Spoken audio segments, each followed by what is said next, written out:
Good morning students. हम आपको गणित विषय में आव्यूह चैप्टर करा रहे थे, जिसमें हमने आपको सममित आव्यूह तक करा दिया था। उस पर बेस क्वेश्चन करा दिए थे।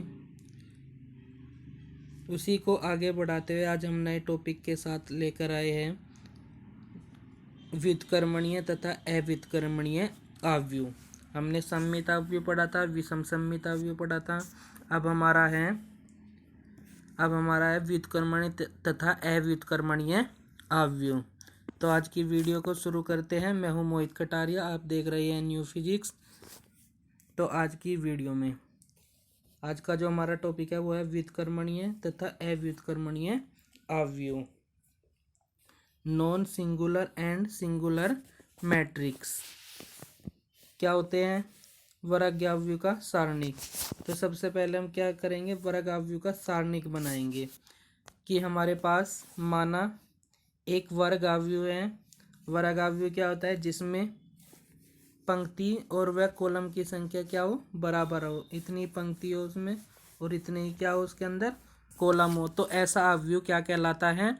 स्क्वायर आव्यूह या वर्ग आव्यूह कहलाता है।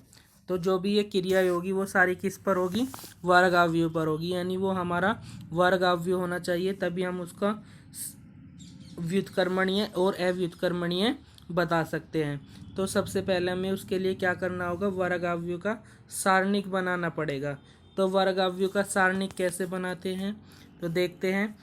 हमने मान लिया कि हमारे पास ये कोई एक वर्ग आव्यूह ए है, जिसमें तत्व A11, A12, A13, A21, A22, A23, A31, A32, A33 है। इनका क्या मीनिंग है? A11 का मीनिंग होता है फर्स्ट रो फर्स्ट कॉलम।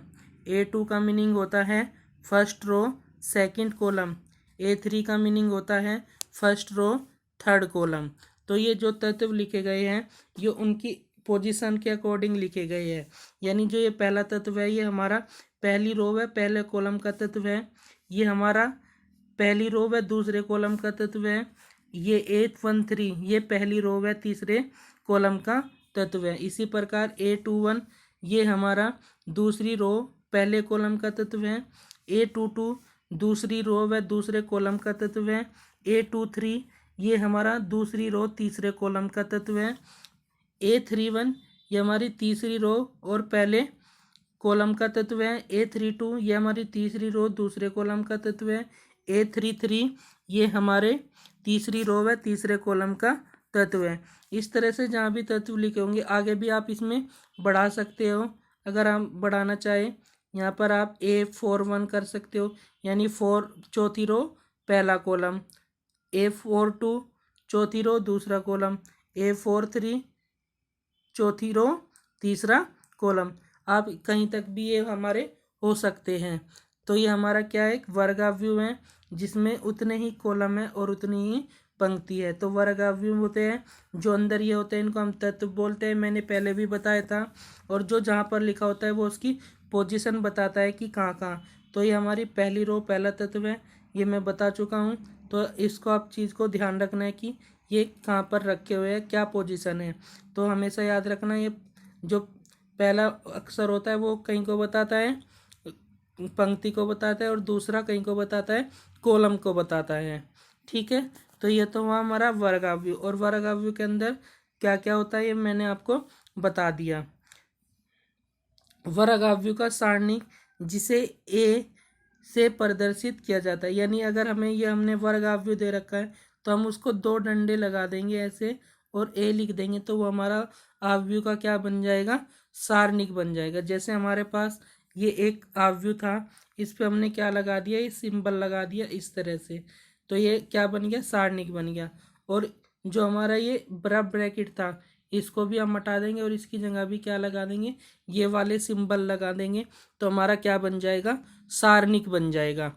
और जो तत्व जहाँ पर रखे हुए हैं वे तत्व वहीं पर रखे होंगे, उन पर कोई भी इफेक्ट नहीं पड़ेगा। देखो A11 अपनी जगह पर है, यहाँ पर A11 वहीं था, यहाँ भी A11, A12 A12, यहाँ पर ये A11 है, यहाँ पर भी ये A12 A12 A यानी कहने की बात है तत्वों पर कोई फर्क नहीं पड़ेगा, बस सिंबल चेंज हो जाएंगे।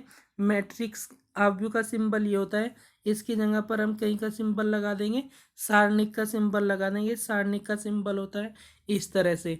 तो ये हमारा जो अवयव है वो कहीं में बदल जाएगा, सारणिक में बदल जाएगा। नोट भी मैंने लिखा हुआ है इसके लिए।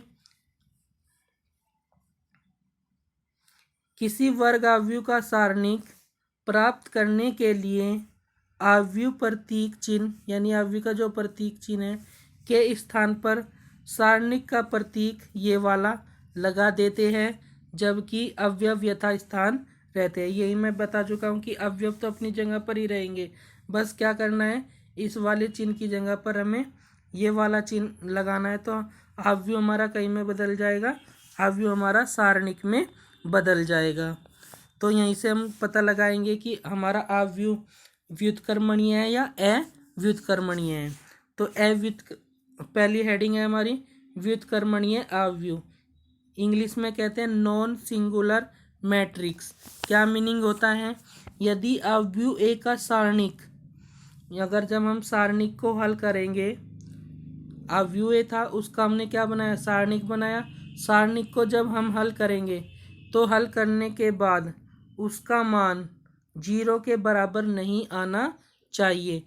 यदि अवयव ए का सारणिक 0 के बराबर नहीं है तो अवयव ए व्युत्क्रमणीय अवयव कहलाता है, अर्थात ए नॉट इक्वल टू 0। यानी क्या नहीं होना चाहिए, अवयव का मान 0 के इक्वल नहीं होना चाहिए। यानी हम कह सकते हैं कि अगर कोई हमारे पास अवयव है और उसका हमने सारणिक निकाला और सारणिक का मान किसके इक्वल नहीं आया, 0 के इक्वल नहीं आया, कुछ भी आ सकता है, माइनस में आ सकता है, प्लस में आ सकता है, लेकिन 0 नहीं होना चाहिए। अगर 0 हो जाएगा तो वो और कुछ हो जाएगा, लेकिन 0 नहीं है तो वो कैसा अवयव कहलाएगा, वो अवयव कहलाएगा व्युत्क्रमणीय अवयव, यानी नॉन सिंगुलर मैट्रिक्स कहलाएगा। तो समझ में आ गई। अब मैं बताऊंगा सारणिक को कैसे हल करते हैं, ठीक है। बस आप अभी इतना ध्यान रखो कि सारणिक का मान क्या नहीं आना चाहिए, 0 के इक्वल नहीं आना चाहिए, तो वो क्या हो जाएगा, व्युत्क्रमणीय अवयव हो जाएगा। नंबर नेक्स्ट, अव्युत्क्रमणीय अवयव। यदि किसी वर्ग अवयव का ए का सारणिक 0 के बराबर है तो अवयव ए अव्युत्क्रमणीय कहलाता है।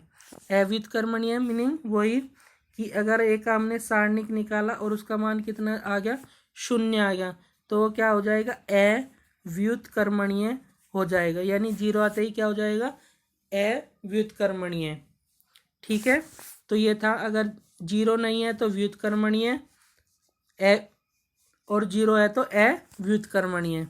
तो ये चीज़ें याद रखनी है कि 0 है तो क्या हो जाएगा, व्युत्क्रमणीय, और 0 नहीं है तो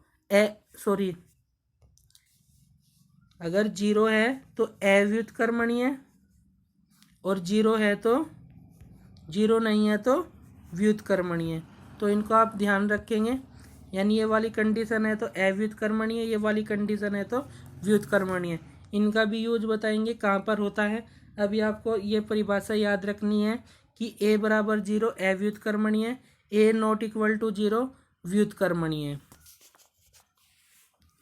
अब आता है वर्ग अवयव का सहखंडज निकालना। वर्ग अवयव का सहखंडज निकालना, इंग्लिश में कहते हैं इसको एडजेसेंट ऑफ ए मैट्रिक्स, कि कैसे किसी अवयव का हम सहखंडज निकालते हैं। और कैसा अवयव होना चाहिए, हमेशा वर्ग अवयव होना चाहिए। वर्ग अवयव वही जिसकी पंक्ति व कॉलम की संख्या बराबर हो, चाहे 2-2 हो, चाहे 4x4 हो, 5x5 हो, बस क्या होनी चाहिए, बराबर, उतनी ही पंक्ति और उतना ही कॉलम होना चाहिए, वर्ग अवयव होना चाहिए। उसका ही क्या निकलेगा, व्युत्क्रमणीय निकलेगा, उसका ही अव्युत्क्रमणीय निकलेगा, और उसका ही क्या निकलेगा, सहखंडज निकलेगा। सहखंडज क्या इंग्लिश में कहते हैं इसको, adjacent of A square matrix, यानी वर्ग अवयव का सहखंडज। कैसे निकालेंगे, ये कोई हमारे पास एक वर्ग अवयव दे रखा है, 3x3 का है, के प्रत्येक अवयव को उसके सहखंडक से स्थानांतरित कर दिया जाए तो इस प्रकार जो नया अवयव प्राप्त होगा उसे सहगुणनखंडों का अवयव कहते हैं। एक अवयव के गुणनखंडों का अवयव, यानी जो हमारे तत्व दे रखे हैं इनको हमें क्या करना है, सहगुणनखंड करने हैं, इनके गुणनखंड, और उन गुणनखंडों को इनकी जगह पर रख देंगे और उसका क्या निकाल लेंगे, फिर परिवर्त अवयव निकाल लेंगे और वही क्या बन जाएगा, हमारा सहखंडज बन जाएगा।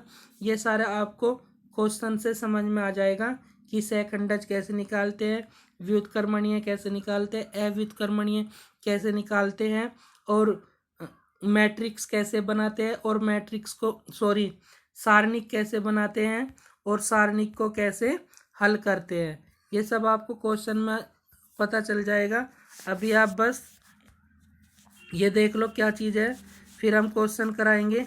तो इसमें लिखा फॉर्मूला भी लिखा हुआ है कि अगर वर्ग अवयव ए का सहखंडज हमें ज्ञात करना है तो ए के अवयवों के गुणनखंडों से बने अवयव का क्या निकाल दो, परिवर्त। यानी पहले क्या निकाल लो, सहगुणनखंड निकाल लो, उससे एक नया मैट्रिक्स बनेगा, उस मैट्रिक्स का क्या निकाल लो, परिवर्त निकाल लो, परिवर्त निकाल के वो क्या बन जाएगा, सहखंडन बन जाएगा। फिर आता है वर्ग अवयव का व्युत्क्रम निकालना, यानी हमें कोई अवयव ये दे रखा है तो हमें उसका क्या निकालना है, ए इनवर्स। इनवर्स को हम क्या कहते हैं, व्युत्क्रम कहते हैं, यानी उल्टा निकालना है। यानी एक दे रखा है और उसका हमें क्या निकालना है, इनवर्स निकालना है, यानी उल्टा, तो उसको या व्युत्क्रम निकालना है। तो उसको निकालने के क्या नियम है, तो एक तो जो हमारा अवयव है वो यदि n गुना n कोटि के दो वर्ग अवयव और भी ऐसे हो कि ए बी बराबर ए की बी की गुना करें और बी की ए में गुना करें तो वो किसके इक्वल आना चाहिए, आई के इक्वल आना चाहिए। तो हम कह सकते हैं जो ए है, जहाँ n कोटि n का एक इकाई अवयव है, तब ए को बी का तथा बी को ए का क्या कहेंगे, व्युत्क्रम अवयव कहते हैं, यानी रेसिप्रोकल। इंग्लिश में क्या बोलते हैं, रेसिप्रोकल बोलते हैं। ए को बी, तो ए को बी का और बी को ए का क्या कहेंगे, हम व्युत्क्रम कहेंगे, उल्टा कहेंगे। अगर उनके मान किसके बराबर आ जाते हैं, आई बी के, गुना करने पर ए का बी से गुना करने पर उसका मान किसके इक्वल आ जाता है, आई के इक्वल आ जाता है, तो वे एक दूसरे के क्या हो जाएंगे, रेसिप्रोकल हो जाएंगे, यानी उल्टे हो जाएंगे या व्युत्क्रम हो जाएंगे।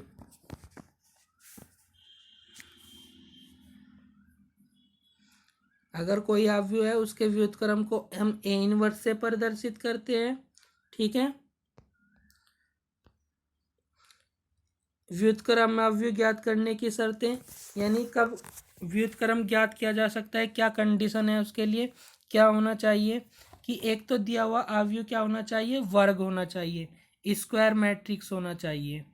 दूसरा, उसके सारणिक का मान 0 के इक्वल नहीं होना चाहिए, यानी अवयव कैसा होना चाहिए, अवयव व्युत्क्रमणीय होना चाहिए। अगर अवयव व्युत्क्रमणीय है तभी हम उसका क्या निकाल पाएंगे, ए इनवर्स निकाल पाएंगे। तो ये दो कंडीशन अगर कोई मैट्रिक्स फॉलो करेगा, अगर ये दो कंडीशन मैट्रिक्स फॉलो करेगा तभी हम क्या निकाल सकते हैं, ए इनवर्स निकाल सकते हैं, अन्यथा नहीं। अगर ये दो कंडीशन फॉलो कर रहा है तो मैट्रिक्स का क्या होगा, हल निकलेगा, नहीं तो मैट्रिक्स का कोई भी हल नहीं निकलेगा, मैट्रिक्स वहीं क्या हो जाएगा, 0 हो जाएगा। तो अगर हमें किसी भी अवयव का क्या निकालना हो, व्युत्क्रम निकालना हो, तो ये कंडीशन हमें क्या करनी पड़ेगी, फॉलो करनी पड़ेगी। जो चीज़ें मैंने अभी पढ़ाई वो सारी आपको क्वेश्चन के माध्यम से पता चल जाएगा कि क्या क्या चीज़ें करनी हैं। अभी आप ये हेडिंग याद रखना। और ए इनवर्स निकालने का फॉर्मूला होता है ए इनवर्स बराबर एडजेसेंट ए अपॉन सारणिक ए, यानी अगर हम एडजेसेंट को किससे, सारणिक से भाग दे दें तो हमें क्या मिल जाएगा, ए इनवर्स मिल जाएगा, ठीक है। प्रॉपर्टीज होती है इसकी, जैसे हमने परिवर्त अवयव की पढ़ी थी, इसकी भी ऐसे ही प्रॉपर्टीज होती है, यानी अगर ए भी 2 गुना है उसकी गुना करके हम उसका इन्वर्स निकाल रहे हैं तो हमेशा बी इन्वर्स और ए इन्वर्स के गुणनफल के बराबर होगा, यानी उनका उल्टा होगा। अगर ए इन्वर्स है और फिर से हमने उसका इन्वर्स निकाल दिया तो वो ए के इक्वल हो जाएगा।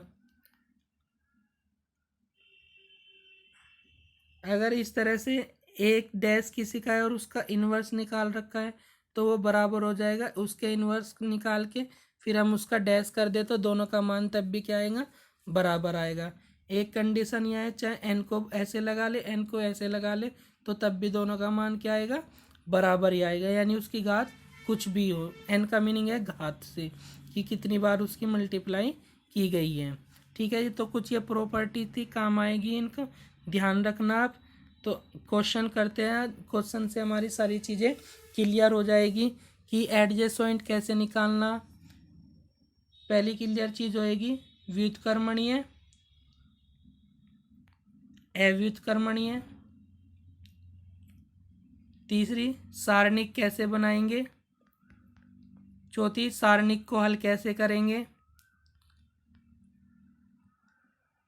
फिर पांचवी सगुणनखंड कैसे निकालेंगे। छठी सगुणनखंड से अवयव कैसे बनाएंगे। फिर उसका एडजेसेंट कैसे निकालेंगे। एडजेसेंट निकालने के बाद ए इनवर्स कैसे निकालेंगे। तो ये 8 चीज़ें हमें इसमें पढ़नी है। तो ये सारी चीज़ें हमारी इस क्वेश्चन से ही क्लियर हो जाएंगी, 8 की 8 है।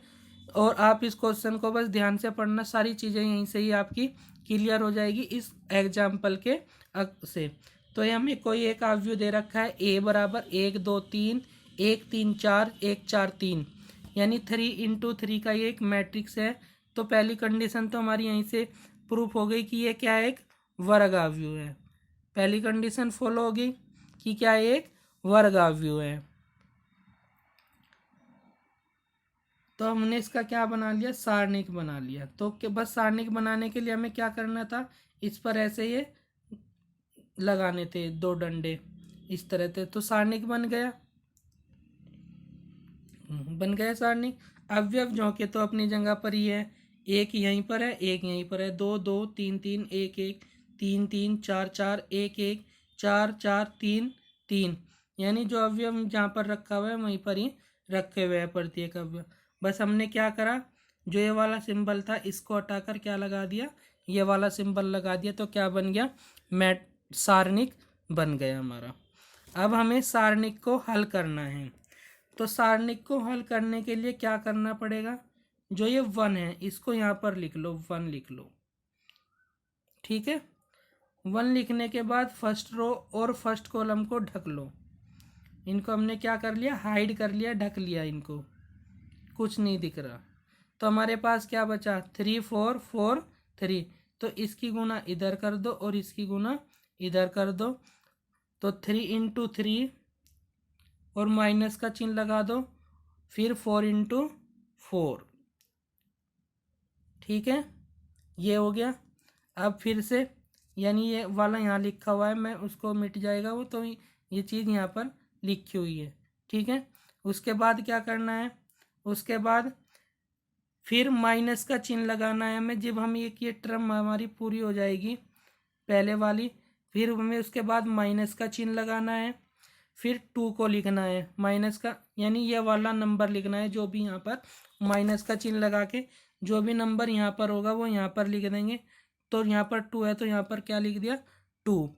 उसके बाद क्या करेंगे, दूसरी रो कॉलम को और दूसरी रो को हाइड कर लेंगे। अब किसको हाइड कर लेंगे, दूसरी रो को और दूसरे कॉलम को क्या कर लिया, हाइड। तो हमारे पास क्या बचा, 1 3 1 3।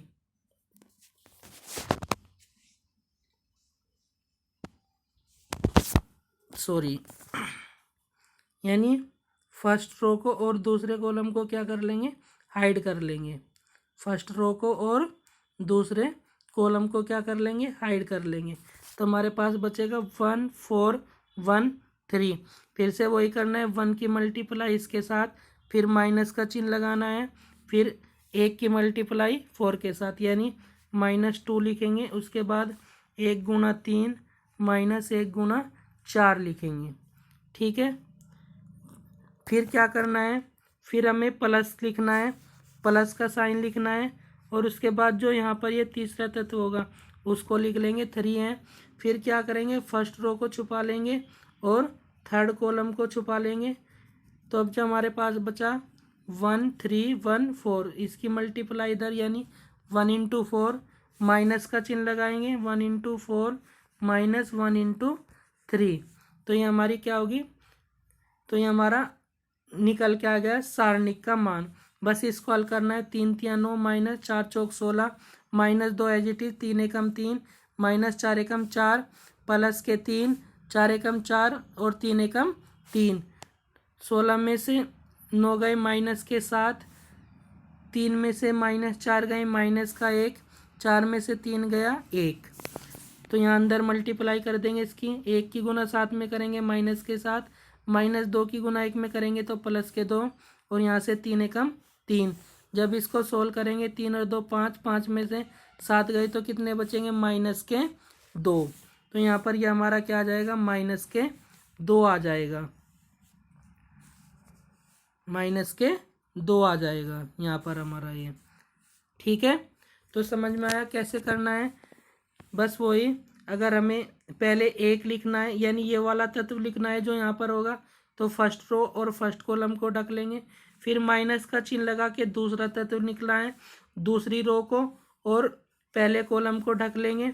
फिर प्लस का लगा के तीसरा तत्व लिखना है जो भी होगा, और फर्स्ट रो और तीसरे कॉलम को ढक लेंगे।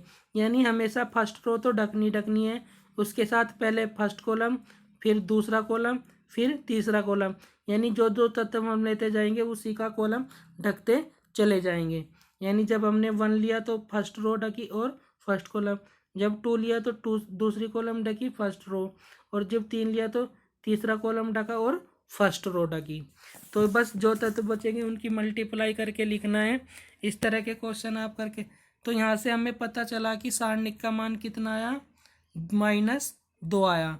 तो ये क्या है, नॉट इक्वल टू 0 है, 0 के इक्वल नहीं है। तो यहाँ से हमें पता चल जाएगा कि अतः हम इसका क्या निकाल सकते हैं, ए इनवर्स निकाल सकते हैं। तो ये कैसा अवयव हो गया, व्युत्क्रमणीय अवयव हो गया।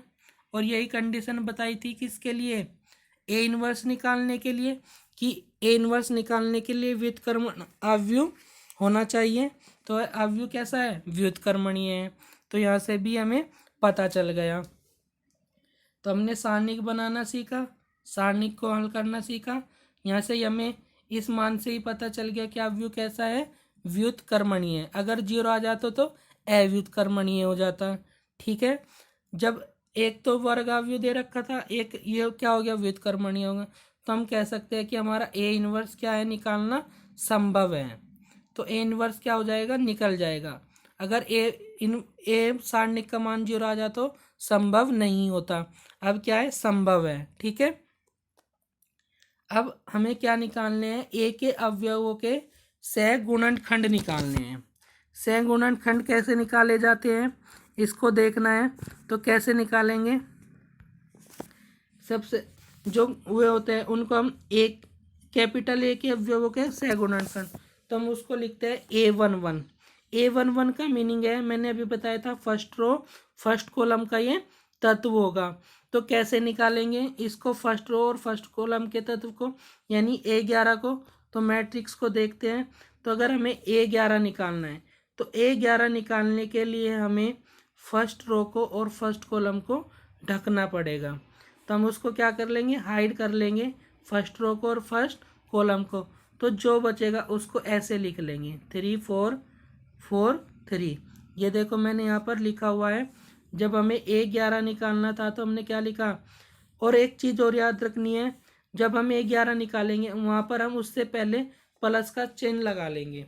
तो देखो हमने यहाँ पर एक प्लस का चिन्ह लगा रखा है, और जो बचा हमारा 3 4 4 3 बचा, बस उसको हल करना है।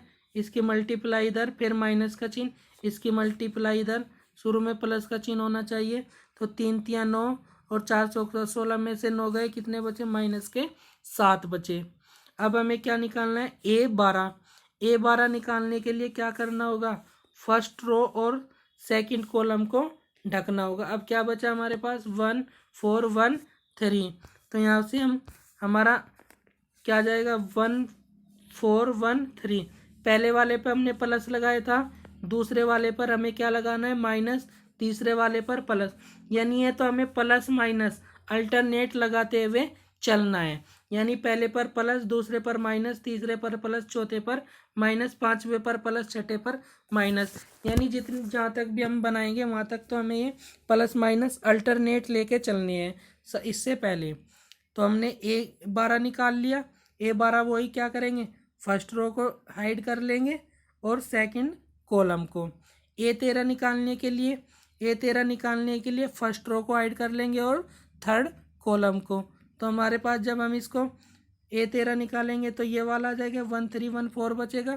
तो ये 1314 इसको सोल्व करेंगे। इसको सोल्व करने का गुण, इसकी मल्टीप्लाई इधर, इसकी मल्टीप्लाई इधर और इनके बीच में माइनस का चिन्ह, और जो मान आएगा उसको यहाँ पर नोट करते चले जाएंगे। यानी हमारे किसका मान आ गया, A11 का, A12 का और A13 का। अब हमें क्या निकालना है, A21 का मान निकालना है। तो A21 तो हम अल्टरनेट लेके चल रहे थे, देखो प्लस माइनस प्लस, अब क्या आएगा, माइनस आएगा। ठीक है, इन चिन्हों का भी ध्यान रखना है, ये चिन्ह जरूर लगाने हैं उनसे पहले जब हम ये मान निकाल रहे होंगे। इनको बोलते हैं हम सह गुणनखंड। अब हमें A21 का मान चाहिए, तो A21 का मान कैसे निकलेगा, सारणिक पर आएंगे। A21 का मान चाहिए तो A21 का मान के लिए हम क्या करेंगे, दूसरी रो को हाइड कर लेंगे और फर्स्ट कॉलम को हाइड कर लेंगे। तो क्या बचा हमारा, 2 3 3 4 3 बचा। यही हम कहाँ लिख लेंगे, यहाँ पर लिख लेंगे A21 पर 2 3 4 3 बचा था। फिर इसकी मल्टीप्लाई इधर, इसकी मल्टीप्लाई इधर और इनके बीच में माइनस का चिन्ह। सोल्व करेंगे, 3 दूनी 6, 3 चौक 12। तो 12 में से 6 गए माइनस के 6 और ये माइनस उसको कैसा कर देगा, प्लस का कर देगा। A22 निकालने के लिए क्या करेंगे, A22 निकालने के लिए दूसरी रो और दूसरा कॉलम हाइड कर लेंगे। तो 1 3 बचेगा हमारे पास। देखो यहाँ पर ये क्या बचा हुआ है, 1 3 बचा हुआ है। माइनस था, माइनस के बाद क्या आ गया, प्लस। तो 3 एकम 3 बीच में माइनस का चिन्ह, 3 में से 3 गए कितने, 0। A23 निकालने के लिए क्या करना पड़ेगा, दूसरा कॉलम और तीसरी रो ढकनी पड़ेगी, दूसरी रो और तीसरा कॉलम। ठीक है, उसको जो बचेगा वो यहाँ पर लिख लेंगे और उनकी फिर ऐसे मल्टीप्लाई और ऐसे मल्टीप्लाई सोल्व करके हमारे पास आ जाएगा। A31 निकालने के लिए तीसरी रो पहला कॉलम, A32 निकालने के लिए तीसरी रो दूसरा कॉलम और A33 निकालने के तीसरी रो तीसरा कॉलम। तो यहाँ से ऐसे ही सभी को सोल्व करना है और इनका चिन्हों का ध्यान रखना है। प्लस से शुरू करना है और जहाँ तक भी हम निकालेंगे, एक फिर माइनस फिर प्लस फिर माइनस फिर प्लस फिर माइनस। अब हमने माना कि A के अवयवों का सह गुणनखंडों का अवयव हमने मान लिया क्या है, B है। तो B हमने मान लिया और A11 की जगह 7 आया था मान, A12 की जगह 1, A13 ये कितना हो जाएगा 21, ये A22 A23 A31 A32 A33। तो A33 का मान कितना है, 1, तो यहाँ लिख दिया। A32 का मान कितना है, -1, ये क्या लिख दिया, A32। A31 का मान कितना है, -1। तो बस जो मान हमने निकाले है उसी जगह पर वे मान रख देने हैं, तो हमारा एक नया अवयव बन जाएगा B। इसको बोलते हैं सह गुणनखंडों का अवयव। क्या बोलते हैं, सह गुणनखंडों का अवयव। फिर हम इसका क्या निकाल लेंगे, इसका निकाल लेंगे एडजेसॉइंट। एडजेसॉइंट जो बराबर होता है वो किसके बराबर होता है, सह गुणनखंड अवयव के परिवर्त के। यानी अब हम क्या करेंगे, रो की कॉलम और कॉलम की रो बना देंगे, तो हमारा क्या बन जाएगा, एडजेसॉइंट बन जाएगा। तो हमने रो की कॉलम की क्या बना दी, रो बना दी। तो ये हमारा क्या बन गया, एडजेसॉइंट। तो फर्स्ट वाले का आंसर आ गया हमारा। अब हमें क्या निकालना है, ए इनवर्स। तो हमें पता ही किसका इनवर्स निकल जाएगा, क्योंकि हमारा ए सारणिक का मान नॉट इक्वल टू 0 था, तो हम निकाल सकते हैं इसका क्या, ए इनवर्स। तो यहाँ से ए इनवर्स निकालना है तो फॉर्मूला बताया था, एडजेसॉइंट को सारणिक से क्या कर देंगे, भाग। तो एडजेसॉइंट का मान क्या आया, -7 6, ये यहाँ लिख देंगे और सारणिक का मान कितना था 2, तो बटे में 2 करेंगे तो यहाँ आ जाएगा, वो माइनस के 2 आया था तो यहाँ लिख देंगे माइनस के 2। अब इस 1/-2 के अंदर क्या कर देंगे मल्टीप्लाई करना बताई रखा है कि ये प्रत्येक तत्व से मल्टीप्लाई करेगा। मल्टीप्लाई करने के बाद जो आएगा वही क्या कहलाएगा, ए इनवर्स कहलाएगा। तो ये प्रोसीजर है ए इनवर्स निकालने का। इस वीडियो को 2-3 बार देखना, चीज़ें आपको समझ में आ जाएगी। आज ये वीडियो काफ़ी लेंथी हो गया है तो इसको आप ध्यान से एक एक चीज़ पॉइंट को समझते हुए पढ़ना, आप लोगों की चीज़ें समझ में आ जाएगी। और मैं इस पर और ज़्यादा क्वेश्चन करा दूंगा जिससे और चीज़ें क्लियर हो जाएगी। आप भी इस पर क्वेश्चन करके देखना कि कैसे व्युत्क्रमणीय निकलता है, कैसे अव्युत्क्रमणीय, और किस तरह से सारणिक बनता है। फिर खंडन निकालने होते हैं, फिर सेकंडज से एक नया अवयव बनता है, फिर उसका परिवर्त, उस परिवर्त अवयव को हम क्या बोलते हैं, एडजेसेंट बोलते हैं। अगर इनवर्स निकालता है एडजेसेंट को सारणिक के मान से क्या कर देंगे, भाग कर देंगे, तो क्या निकल जाएगा, ए इनवर्स निकल जाएगा। तो जितनी चीज़ें आप लोगों को बताइए आपको वो अच्छे से एक बार रिवाइज करनी है, पढ़ना है, ध्यान से सुनना है क्या क्या बताया गया है। तो आज की वीडियो में इतना ही। जिन्होंने अभी तक पिछली वीडियो नहीं देखी उन सभी वीडियो का लिंक मैं डिस्क्रिप्शन में दे दूंगा, वहाँ से आप जाकर उन वीडियो को भी देख सकते हैं, मैथ की या फिजिक्स की, जो भी आप देखना चाहते हैं। और अगर वीडियो अच्छी लगे तो वीडियो को लाइक करना, शेयर करना और कमेंट करना, और अपने दोस्तों तक भी इस वीडियो को ज़्यादा से ज़्यादा पहुंचाना, जिससे उनका भी 12th का कोर्स जो है पूरा हो जाए और किसी भी छात्र को इसका नुकसान ना हो। तो आज की वीडियो में बस इतना ही।